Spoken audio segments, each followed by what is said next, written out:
So in this last module for week 3, I just want to give some parting tips about repetition, keywords, and acronyms. Some of these things I've alluded to already, but they're worth repeating. And so as we've been going along in some of the modules, I've noted a couple of times something about repetition. So I've pointed out to you a few times where I think the authors, had used a word once, and then they found themselves using the same word either within the same sentence or maybe a sentence nearby, and they reached either in their brain or an actual thesaurus, they reached for a synonym to give a different word there, to replace that word with a synonym, because they didn't want to repeat the word. And so I think a lot of us have, after years of being told not to repeat words, somehow we've got it ingrained that we're never supposed to repeat a word too close to having used the word before. And so this is something that everybody kind of does. We find ourselves reaching for the thesaurus. So as I've alluded to before, there's a couple of things I want you to do when you find yourself reaching for the thesaurus to avoid using that word twice or multiple times. So the first question I want you to ask yourself is whether or not the second instance of the word is even necessary. And I've given you several examples where when you find yourself repeating the word, it's actually just because you're being too repetitive and you don't really need to use the word at all. There's nothing is necessary. You can just delete it completely. So I gave you some examples 2 weeks ago. There was a sentence where the author had used challenges and then difficulties. And we didn't need challenges and difficulties in the same sentence. They were both, those words were making the same point. And in that same sentence, the author used the verbs illustrate and demonstrate. And actually, we only needed one of those verbs because we could use illustrate or demonstrate for both solutions and challenges. So we could drop one of those verbs altogether. In an earlier module this week, I gave you an example where in the first sentence, the author wrote, evidence-based medicine teaches clinicians, and then in the second sentence, they started the next sentence, it guides clinicians. So they had to use an it, they replaced evidence-based medicine with an it, and then they reached for the thesaurus to find another word that wasn't teaches, but was like teaches, and they found guides. So that was another instance where actually we didn't need 2 sentences there, and so we ended up deleting one of those sentences and deleting the word guides and just leaving in teaches. So a lot of times when you find yourself reaching for the second instance of that word, it's actually not even necessary. It's telling that you need to delete something. But of course, there are some times when the word is actually needed. And then you may be tempted to say, well, okay, I've gone through, I've vetted it, and I know I do need to refer to this word again. It's not just repetition. But I still feel like I don't want to say the same word twice, so you're reaching for that synonym. Ask yourself the question then is, if the word is really needed, is a synonym actually better than just repeating the word? And so you can get into a lot of trouble, and I'm going to show you some amusing examples, when you try too hard to replace a word with a synonym. Sometimes it's actually better to just repeat the same word, and it's okay to repeat a word sometimes. Now this is especially important for scientific literature, for scientific manuscripts, because sometimes it's absolutely essential that you repeat exactly the same word as is every time you use it in the manuscript, which may mean that it's repeated frequently within a close distance. So these are things like when you're naming the comparison groups in your study, when you're naming the variables or naming the instruments you used. I even see with my students that they are tempted to even change out those words, so those keywords, and that can lead to all sorts of trouble, right? So I've had students come in and they're working on a particular disease. Well, then there's 2 words for the same disease, and in one instance they use the one word, in another instance they use the other word, and of course I don't know that those are exactly the same disease, so I think, well, maybe those are slightly different takes on the same disease, right? It gets the reader confused. Or, imagine if you're comparing groups and you've got like an obese group and a lean group.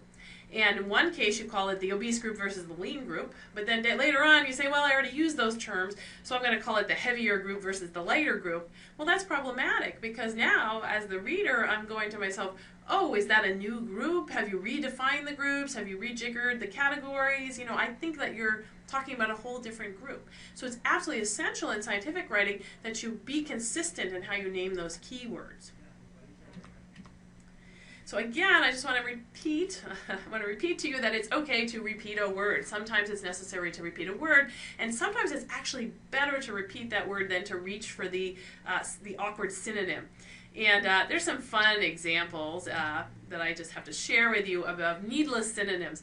So this is instances where professional writers, these are all examples that came from newspaper and magazine articles, they kind of had this, oh, I can't repeat a word, drilled into them.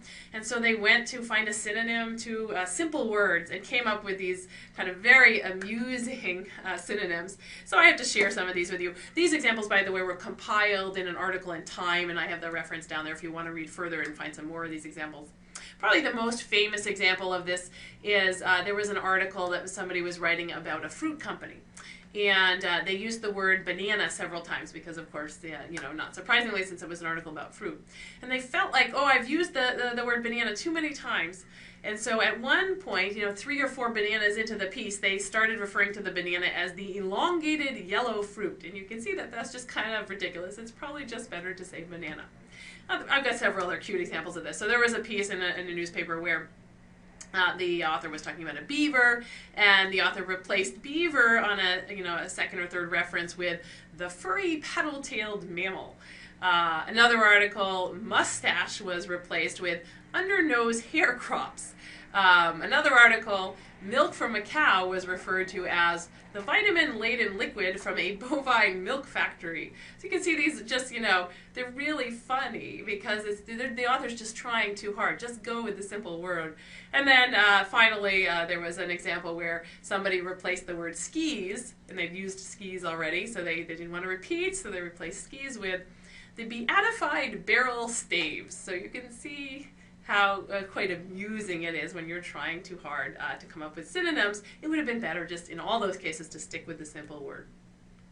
And if you want to read more about this, there's that Time article that I have on the earlier slide, and then Henry Fowler actually coined the term elegant variation for this kind of needless synonyms. So he came up with this term of people trying too hard to come up with a synonym rather than just using the simple word to avoid repetition. And so if you want to read his whole article on elegant variation, the link is there for those of you who are curious. And I just want to, emphasize again that, I'm giving you some examples that are a little amusing or inelegant in, magazine articles. But, elongated yellow fruit, everybody's going to understand your meaning. It's even more disastrous, not just needless, it's kind of sometimes disastrous in scientific writing to substitute a keyword with a synonym. So again, the reader, if you start switching around the names of your groups, the names of variables, just to avoid repetition, your reader is actually going to think that you're referring to different groups, different variables, models, instruments, and so it's really disastrous. And I've reviewed many, many papers where this has been a major problem, because I actually thought that the authors were, talking about 2 different groups or talking about 2 different variables, and I didn't realize that they were actually referring to the same thing. But they changed their words, probably to avoid repetition. So you don't need to avoid repetition. So it's actually okay and preferable in many cases to repeat a word, especially a keyword. And this leads to a final thought on acronyms, which I've mentioned in an earlier module, but it is worth repeating. Again, it's okay to repeat words, and I think one of the reasons that acronyms have become so just widespread in the scientific literature is simply that I think when authors are writing, they're writing the same keyword over and over again. It's not only that they get a little lazy and don't want to keep typing it out. I think that they have this thought, oh, I can't repeat a word, and they feel this, angst about the fact that they're repeating this keyword so many times. So then they fall into the trap of making an acronym to avoid repeating it. Well, it would be better, again, just to write out the keyword than to just make up acronyms all over the place. As I talked about in an earlier module, we had the example where an author had abbreviated microRNA, which of course is itself already an acronym, with the acronym MIR. And I should point out that sometimes people will make a distinction between acronyms and initialisms. Acronyms actually, making a kind of a new word, and initialisms just being the initials. I just tend to refer to them all as acronyms, but I'll point out that distinction. So you can see that using MIR in this case rather than microRNA was really unnecessary. It only saved a few letters, and the author's, the reader is not going to know what MIR is. It would have been easier for the reader if you just repeated microRNA. So again, I'm going to repeat myself and say to you, please only use very, very standard acronyms like RNA and DNA, and please don't make acronyms as you go along. Make them up. You know, a lot of authors do this nowadays, where they're writing along and they say, oh, I have to keep saying the same keyword. I'm just going to come up with an acronym. That's really, really, really hard on the reader. And I can't tell you how many papers I've been reviewing where I've, gotten lost in acronyms because they're just so all over the place in manuscripts nowadays, and it's not that easy to find the definition. So basically, as the reviewer, have to stop, or as a reader, say, oh, what was that acronym? Now I got to search through the whole paper to try to find where they define that acronym. It's really distracting, and it makes the paper much, much harder to read. So I'm going to really encourage you to try to give up your acronyms, except the ones that are absolutely the most standard. And if there's a few acronyms that you can't let go of and that you absolutely won't let go of, at least make sure that you define them in the abstract as well as within each table and figure as well as within the text. Because remember, readers are not necessarily reading all of those parts. And for long papers, I actually recommend that you redefine those acronyms occasionally in different parts of the paper, because most readers don't typically sit down and read a paper from start to finish. So just because you have that acronym early on and defined it early on doesn't mean that's going to be easier for the reader to find that definition. So again, try to cut down on your use of acronyms, and don't feel bad about repeating those keywords. It's better to repeat those keywords than to find ridiculous synonyms for them or to turn them into acronyms. The preceding program is copyrighted by the Board of Trustees of the Leland Stanford Junior University. Please visit us at med.stanford.edu.